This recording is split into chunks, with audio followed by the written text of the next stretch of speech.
masih stay di rumah masing-masing ya. Oke, sebelum kita mulai materi hari ini, ada baiknya kalian persiapkan dulu diri kalian. Siapkan alat-alat tulis kalian di rumah kalian masing-masing. Sudah siap?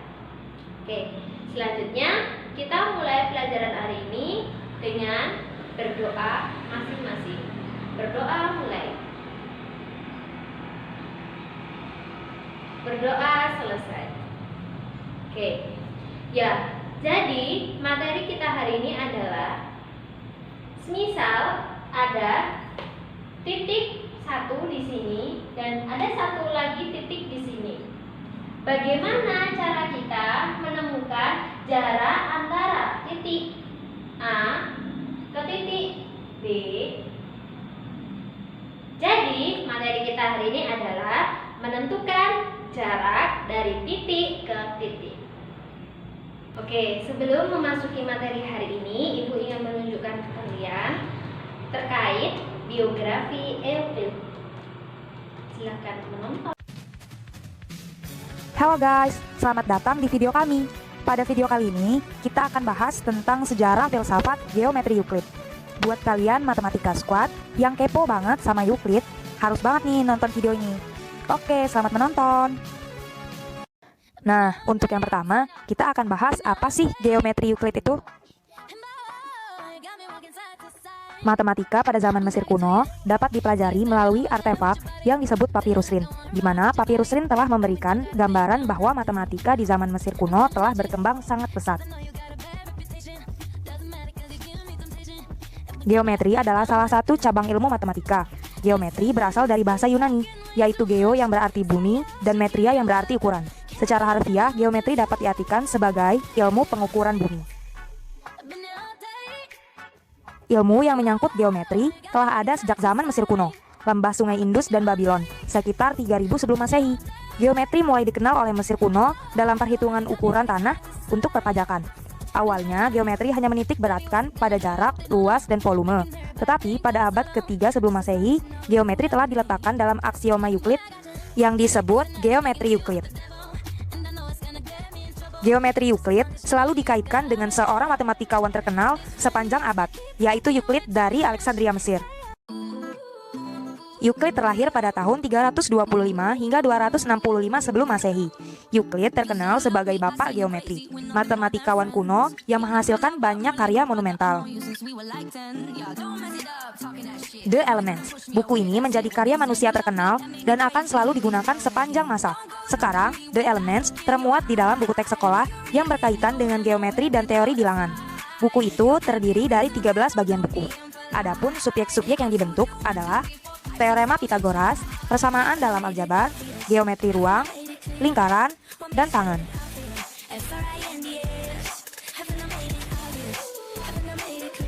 Geometri Euclid di zaman Babilonia. Geometri yang lahir dan berkembang di Babilonia merupakan sebuah hasil dari keinginan dan harapan para pemimpin pemerintahan dan agama pada masa itu.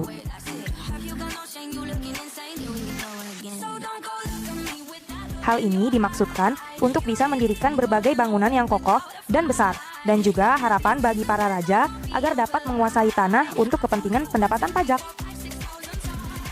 Di awal perkembangan Islam, para pemimpin Islam menganjurkan agar menimba ilmu sebanyak mungkin. Kita kenal belajarlah hingga ke negeri Cina. Dalam era itu, Islam menyebar di Timur Tengah, Afrika Utara, dan Spanyol. Para matematikawan Islam menyumbang ilmu pada pengembangan aljabar, astronomi, dan trigonometri. Trigonometri merupakan salah satu pendekatan untuk menyelesaikan masalah geometri secara aljabar dan kita mengenalnya menjadi geometri analitik. Postulat Euclid. Yang pertama, sebuah segmen garis bisa digambar dengan menghubungkan dua sembarang titik. Yang kedua, setiap segmen garis bisa diperpanjang tak terbatas dalam garis lurus. Yang ketiga, apabila diberikan sebuah segmen garis, sebuah lingkaran bisa digambar dengan segmen garis tersebut sebagai jari-jari, dan salah satu ujung segmen garis sebagai pusat. Yang keempat, semua sudut siku-siku adalah kongruen. Kelima, jika terdapat dua garis yang memotong garis ketiga, sedemikian hingga jumlah sudut dalam pada salah satu sisinya kurang dari 2 sudut siku-siku, maka kedua garis tersebut pasti berpotongan satu sama lain pada sisi tersebut, jika garisnya diperpanjang cukup jauh. Walaupun The Elements menjadi buku yang fenomenal, ternyata karya Euclid ini juga mengalami kecacatan pada postulat kelima dalam bukunya, di mana postulat kelima dibuktikan oleh Euclid tanpa memberikan cara pembuktian. Oke, terima kasih telah menonton video kami. Semoga video ini bisa bermanfaat buat kamu ya. Ya, jadi apa yang bisa kalian petik dari video tadi? Oke, salah satunya adalah jalan pintas bukanlah salah satu cara yang baik untuk kita yang benar-benar memang ingin belajar. Oke, apa tujuan pembelajaran hari ini? Tujuan pembelajaran hari ini adalah agar kalian mampu menentukan, menghitung jarak antara titik ke titik. Dan manfaat dalam kehidupan sehari-hari adalah semisal nih, kalian mempunyai kamar yang berbentuk kubus. Nah, kalian ingin menentukan antara jarak dari lantai ke lampu itu kira-kira berapa. Nah, dengan rumus ini yang nanti kita akan pelajari, kalian bisa menentukan jarak antara lantai ke titik lampu. Ibu mau nanya dulu nih sama kalian. Kira-kira bangun ruang apa, bangun dimensi 3 apa yang ada di sekitar kalian sekarang, yang ada di rumah kalian? Contohnya apa? Semisal nih, kubus. Kubus itu seperti kotak, kotak yang berbentuk bus. Ibu akan menjelaskan dulu tentang alur konsep materi ini. Jadi kalian harus mengenal dulu tentang dimensi 3. Ini sudah pernah kalian pelajari ketika kalian di bangku SMP. Selanjutnya dari sini dibagi menjadi 3, yaitu ada jarak ke titik, ada jarak titik ke garis, lalu ada jarak titik ke bidang. Materi kita hari ini adalah menentukan jarak dari titik ke titik. Jarak titik ke titik ini adalah materi prasyarat untuk masuk ke jarak titik ke garis. Begitu selanjutnya, dari jarak titik ke garis itu adalah prasyarat dari jarak titik ke bidang. Nah, ketiga ini adalah untuk membantu kita menentukan masalah, menyelesaikan masalah dalam kehidupan sehari-hari, seperti yang sudah Ibu contohkan tadi. Misal ingin mengetahui antara jarak titik dari lantai ke titik lampu yang ada di kamar kalian. Jika kamar kalian berbentuk kubus atau berbentuk balok, yang jelas itu bangun ruang. Nah, terus untuk menentukan jarak ke titik, jarak titik ke garis, jarak titik ke bidang, terutama materi hari ini bisa dibantu dengan menggunakan rumus Pitagoras. Masih ingat semuanya ya rumus Pitagoras? Selanjutnya, kalian sudah membuka LKS yang Ibu kirim tadi. Buka dulu LKS kalian. Dan di sana Ibu memberikan satu masalah, yaitu tentang dalam suatu kamar berukuran 4 meter kali 4 meter kali 4 meter dipasang lampu tepat di tengah-tengah atap kamar. Kamar tersebut digambarkan sebagai kubus A, B, C, D, E, F, G, H. Lalu di sini apa permasalahannya? Berapa jarak lampu ke salah satu sudut lantai kamar? Ya. Sebelumnya, untuk menyelesaikan permasalahan itu, Ibu akan menjelaskan ke kalian terkait cara menghitung dari jarak antar titik ke titik. Perhatikan dulu ya di papan tulis.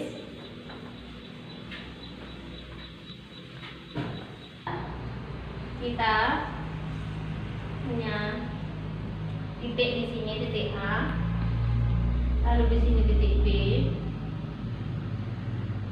Ditanyakan berapa jarak titik A ke titik B. Misal ditanyakan dalam bangun kubus.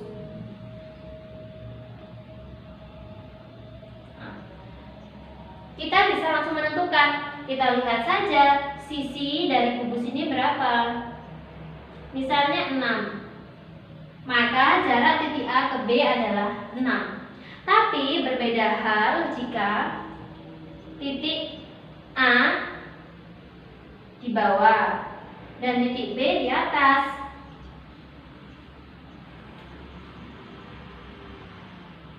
Lalu bagaimana kita menentukan jarak dari titik A ke titik B? Oke, kita beri dulu garis horizontal, kita namakan Y. Lalu kita tambahkan garis vertikal dengan kita beri nama Y. Lalu kira-kira jarak titik A ke titik B ini berapa? Gimana kita menentukan? Yaitu disinilah dipakainya rumus Pitagoras.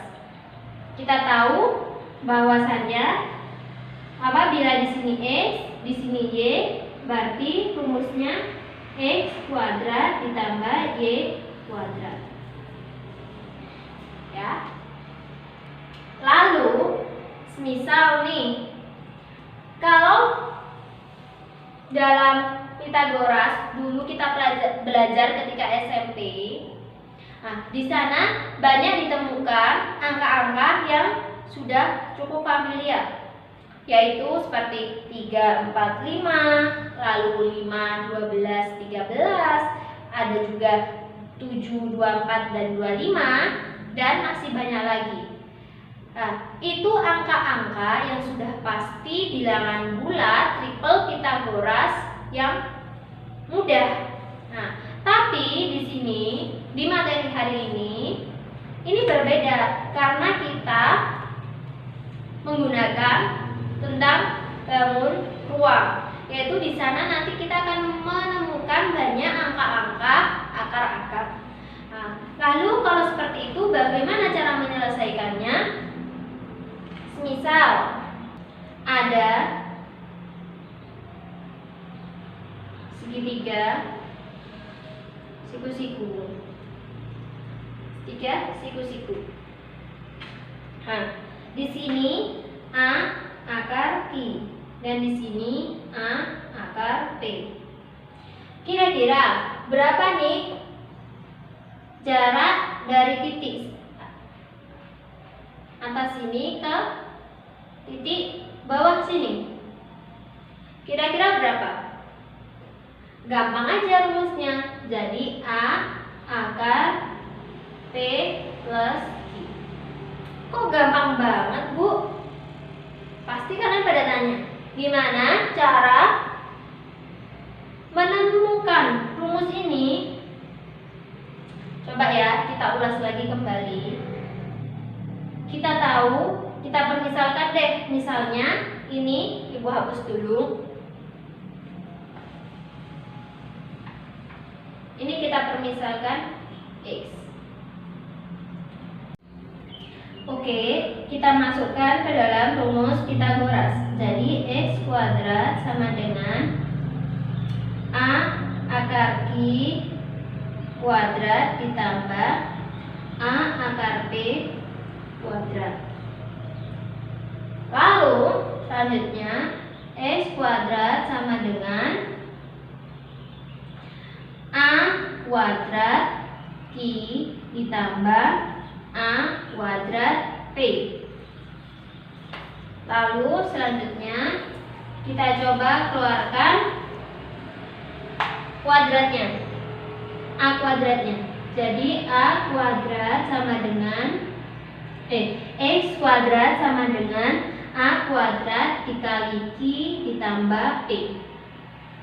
Ya enggak? Selanjutnya untuk menghilangkan kuadratnya, X sama dengan X sama dengan akar A kuadrat P ditambah Q. Maka X sama dengan A kuadrat A akar P plus Q.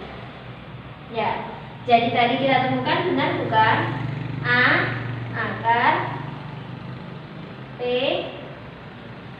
plus Q. Cukup mudah bukan? Ya. Oke. Jadi dari sini Ibu memberi kesempatan kalian untuk mengerjakan masalah atau menyelesaikan masalah yang sudah Ibu beri tadi. Ya, dilihat ya tugasnya masing-masing. Ibu beri waktu 5 menit. Boleh dikerjakan mulai dari sekarang.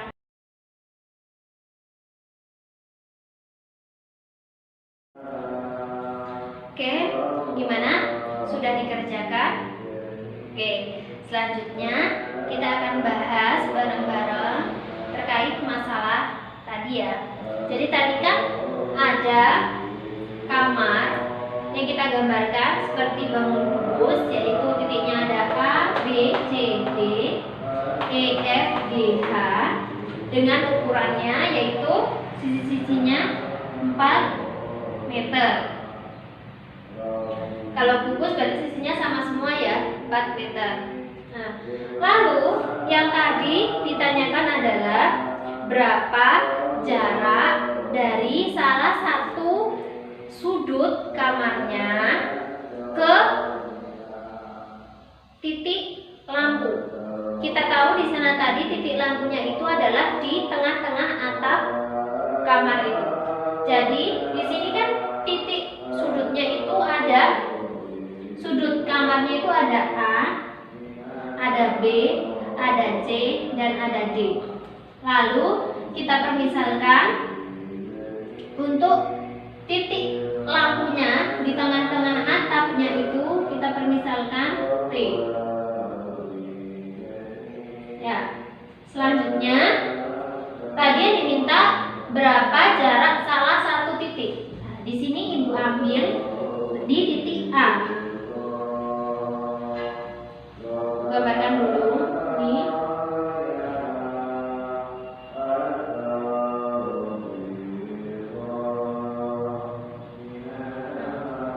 Nih. Yang Ibu hasil ini, yang Ibu maksud di sini adalah untuk menentukan dari titik A sini ke titik nih, ke titik T. Jadi atau dari sudut salah satu sudut kamar ke titik lampu, yaitu di tengah-tengah atap kamar. Ini ada itu. Ya. Selanjutnya dari sini kita harus mencari tahu dulu dari titik E ke titik T ini itu berapa. Kalau kita ketahui sisinya itu adalah 4 meter. Kita tahu bahwasanya panjang dari E ke T itu adalah setengah dari panjang E ke G. Panjang ET itu sama dengan setengah dari EG. Maka ET sama dengan setengah 4 akar 2 sama dengan 2 akar 2. Jadi kita sudah mendapatkan panjang ET-nya yaitu 2 akar 2. Lalu di sini Ibu gambarkan kembali agar lebih jelas tadi AET. Kita dapat seperti siku-siku, seperti segitiga siku-siku. Di sini kita masuk rumus tadi yang sudah jelaskan menggunakan rumus Pythagoras. AT kuadrat, AT kuadrat sama dengan AE kuadrat ditambah ET kuadrat. AT kuadrat sama dengan AE. Kita tahu bahwasannya tadi sisi dari kubus ini adalah 4 meter. Jadi 4 kuadrat. Lalu ditambah dari ET. Panjang ET tadi kita tahu yaitu 2 akar 2. 2 akar 2 kita kuadratkan juga. Lalu kita mendapatkan hasilnya 4 kuadrat yaitu 16. Lalu 2 akar 2 kuadrat itu adalah 8. Selanjutnya AT kuadrat 16 tambah 8 24. Harus diingat-ingat, ini belum selesai. Karena yang ditanyakan adalah panjang A ke T, yaitu panjang AT-nya saja. Sedangkan ini masih kuadrat, harus diingat-ingat. Jadi AT sama dengan kuadratnya kita pindahkan menjadi akar. Jadi akar dari 24 sama dengan 2 akar 6. Maka jarak dari sudut kamar dari titik A ke titik lampu yang berada di tengah-tengah atap kamar itu adalah 2 akar 6 meter. Gimana? Sudah benar jawaban kalian? Silahkan dicocokkan. Ibu beri waktu untuk memahaminya. Lalu Ibu beri kesempatan untuk menyimpulkan materi kita hari ini. Nanti bisa dipaparkan di e-learning. Oke. Jadi kesimpulan materi kita hari ini adalah bagaimana cara kita menentukan dari jarak titik ke titik, yaitu apabila titik itu sejajar garis lurus dari A dan B itu sejajar, maka kita bisa melihat dari nilai sisi bangun tersebut. Tetapi apabila titik ada di bawah, dan titik B ada di atas, seperti garis miring, kalau kita tarik garis seperti garis miring, maka kita bisa menggunakan rumus Pythagoras. Oke, mungkin cukup sekian materi kita hari ini. Tetap semangat, sukses selalu. Wassalamualaikum warahmatullahi wabarakatuh. Sampai jumpa kembali.